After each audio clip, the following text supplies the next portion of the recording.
আমি এখন যে দৃশ্যটা দেখাতে চাইতেছি, আমি গত প্রায় 2 বছরের মতো এখানে থাকি। 2 বছর আগে বললে ভুল হবে, আমি 1 বছর আগেও কিন্তু এইখানে এত সুন্দর সিস্টেমের দেখিনি। আমি আপনাদেরকে যদি পিছনে ক্যামেরা দিয়ে দেখেন, এই যে দেখেন, আমি যখন গত 2 বছর আগে এখানে আসি, তখন কিন্তু এইখানে মানে একটা গাছ পাতা বা একটা কোনো লতা পাতার গন্ধও ছিল না।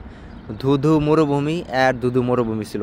তারপরে যতটুকু জ্বালাবে বা যতটুকু ঘাস পাতা হবে, এখানে কিছুদিন পর পর আইনে কিন্তু এই যে মানে মরুভূমির ভিতরে মানে সমান করে এইগুলা মাটি টাটি দিয়ে, বা মরুভূমির যে বালি আছে এগুলা দিয়ে ভরট করে, যার কারণে পুরোপুরিভাবে এখানে কোনো কিছু জন্মাইতে পারে না।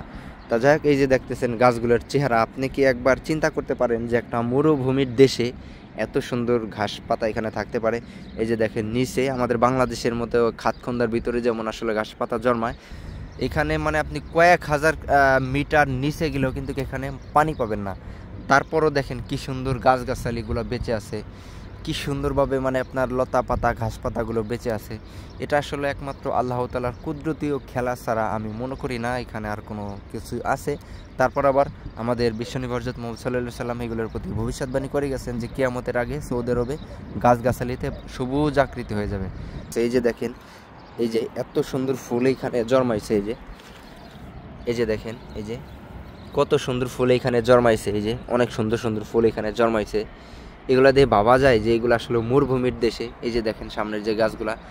আর এটা বললে ভুল হবে, আমি যখন মক্কায় মদিনায় গেছিলাম, বিশ্বাস করবেন কিনা, এত বেশি মানে বিশাল বিশাল উঁচু উঁচু পাহাড়ের ভিতরে উপর পর্যন্ত এত বেশি গাছগাছালি মানে ভরপুর হয়ে গেছে, যেগুলো আসলে মানে মাথায় কাজ করে না যে এত গরমের ভিতরে কিভাবে এই সমস্ত গাছগাছালি বা ঘাসপাতা টিকে থাকে।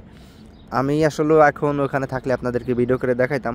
মানে এক একটা পাহাড় এত বেশি উচ্চতা চলে গেছে, এই পুরো পাহাড়ের ভিতরে গাছপাতা দিয়ে একবারে ভরপুর। দেখলে মনে হয় না যে আসলে এটা মরুভূমি।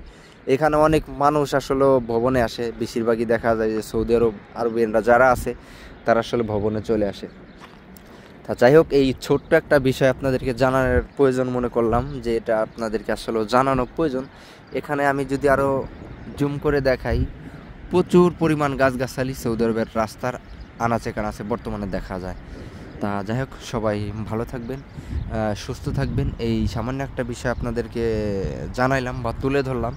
সবাই সুন্দর থাকবেন। আর সেই সাথে আরও একটা কথা বলি, এখন এপ্রিলের শেষের দিকে, তারপরও কিন্তু এই সৌদি আরবে গরম মানে না বললেই চলে। আমার মনে হয় যে এখন বাংলাদেশে কিন্তু এর চেয়ে বেশি গরম, আর এই সৌদি আরবে কিন্তু এখন গরম একদম নাই বললেই চলে। মানে এখন এই যে ঝিরি ঝিরি বাতাস আসতেছে, এত পরিমাণ মানে শীতল বাতাস, যে মানে শীত লাগার অবস্থা এমন।